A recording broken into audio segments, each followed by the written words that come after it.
గౌతమిపుత్ర శాతకర్ణి సినిమాకు వినోదపు పన్ను మినహాయింపు ఇస్తూ తీసుకున్న నిర్ణయంపై రికార్డులను సమర్పించాలని ఏపీ రెవెన్యూ శాఖను హైకోర్టు ఆదేశించింది.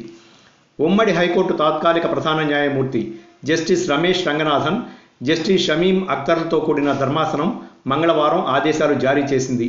విచారణను ఈ నెల 31కి వాయిదా వేసింది.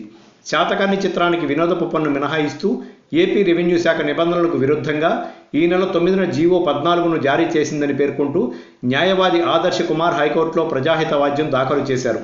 పిటిషనర్ తరపున న్యాయవాది పివి కృష్ణయ్య వాదనలు వినిపిస్తూ గౌతమిపుత్ర శాతకర్ణి చిత్రం ఏపీ వినోదపు పన్ను చట్టం పరిధిలోకి రాదన్నారు. మరోవైపు పన్ను మినహాయింపు పొందిన చిత్రాలకు నిర్ణయించిన ధరలో టికెట్ను 75% మించి విక్రయించకూడదనే నిబంధన ఉందని కోర్టు దృష్టికి తీసుకొచ్చారు. ప్రస్తుత చిత్రం వ్యవహారంలో నిర్ణయించిన ధరకే టికెట్లు విక్రయించారన్నారు. ఏపీ సర్కార్ తరపున ప్రభుత్వ న్యాయవాది వాదనలు వినిపిస్తూ నిర్మాత అభ్యర్థన మేరకు పన్ను మినహాయింపు ఇస్తూ ప్రభుత్వం ఉత్తర్వులు జారీ చేసిందన్నారు.